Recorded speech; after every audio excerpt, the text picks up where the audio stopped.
వందనాలు చెల్లిస్తున్నాం. తండ్రి రాష్ట్రాలు రాత్రి నుంచి మాకు ఆలోచన ఇక్కడ ఎందుకు రావాలనుకున్నాము. నేను కూడా అక్కడ అదే మీరు ఆలోచన ఇచ్చారు. కుటుంబ సభ్యులు ఒక తండ్రి పిల్లలు ఒకే ఆలోచన ఇస్తున్నారు, ఒకే ఆత్మ ఇస్తున్నారు, ఒకే మనసు. రాష్ట్రాల హృదయంలో కూడా ఇదే ఆలోచన పుట్టించి వాళ్ళు వస్తే బాగుందని ఆశీర్వాదాన్ని గుర్తుపరిచి తీసుకొచ్చారు. సువార్త జరిగించి ఇక్కడికి వచ్చి అక్క ఇచ్చిన ఆ ప్రేమ ఆతిథ్యాన్ని స్వీకరించే భావించారు. ఆ సువార్త ఫలము వారికి కుటుంబానికి మనం చేసేదాన్ని మీకు ప్రతిఫలం ఇచ్చేది ఆయన సంపూర్ణమైన బహుమానం ఇచ్చింది. ఆ ప్రేమ విశ్వాసాన్ని బలపరిచింది.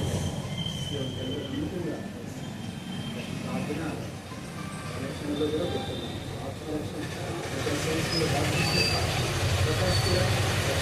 పరిచయించారు. కూడా సీఎంలో దేవుడిలో పనిచేయాలి. భవిష్యత్తు వ్యాపారాన్ని జీవించాలి, ప్రతి రుణాన్ని కూర్చి సమృద్ధితో డబ్బులు ఇవ్వాల్సిన వాళ్ళు కూడా సకాలంలో ఇవ్వాలి. ఇలాంటి నష్టం కాదు. ఇంకా అనేకులు రావాలి, ఆశీర్వదించడం కావాలి. అలాగే తండ్రి ఇల్లు కూడా పూర్తవడానికి అన్ని విషయాల్లో కొంచెం మంచి సమయం బట్టి స్థితిస్తూ సమయానికి మా ప్రభువు యేసుక్రీస్తు వందనములతో స్థుతులతో ప్రార్థిస్తున్నాము. ఆమేన్.